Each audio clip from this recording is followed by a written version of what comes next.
নিজকে কৰে নেকি সমালোচনা? বেছিভাগ সময়ত আমি যেতিয়া কিবা এটা ভুল কৰোঁ বা নকৰিবলগীয়া কিবা কাম কৰোঁ তেতিয়া প্ৰায়ে নিজক সমালোচনা কৰোঁ বা নিজকে বেয়াকৈ কওঁ। আৰু কেতিয়াবা এনেকুৱাও হয় যে আমি নিজক নিজৰ চকুত বহুত সৰুকৈ চাওঁ।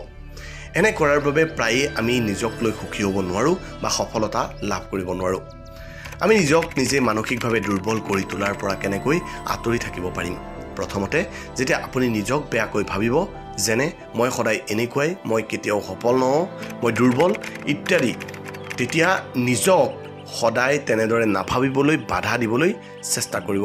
কাৰণ আপুনি যেতিয়া এনেদৰে ভাবে আপুনি লাহে লাহে তেনেদৰেই হ'বলৈ লয়। গতিকে সদায় এনে সময়ত নিজেই নিজক বাধা দিয়ক। দ্বিতীয়তে, দীঘলীয়াকৈ এক উশাহ লওক আৰু নিজৰ শ্বাস প্ৰশ্বাসক অনুভৱ কৰক। বেছিভাগ সময়ত আমি যেতিয়া নিজক বেয়াকৈ ভাবোঁ তেতিয়া আমাৰ শৰীৰটো অস্থিৰ হৈ পৰে, যাৰ বাবে আমি সুস্থভাৱে চিন্তা কৰিব নোৱাৰোঁ। সেয়ে এনে কৰিলে আমি শান্ত হওঁ আৰু সুস্থভাৱে চিন্তা কৰিব পাৰোঁ। আৰু তৃতীয়তে, আপুনি নিজক বেয়াকৈ ভবা বা ভুল এটা কৰাৰ পাছত আপোনাৰ জীৱনৰ যিকোনো সময়ত কিমানবাৰ বেয়া পৰিস্থিতিৰ সৃষ্টি হৈছে ভাবি চাওক।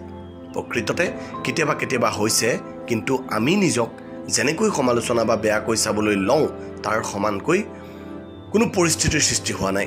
গতিকে আপুনি নিজক সমালোচনা কৰিবলৈ এৰক আৰু পুনৰ চেষ্টা কৰক যাতে সুস্থভাৱে যিকোনো কাম বা সিদ্ধান্ত ল'ব পাৰে।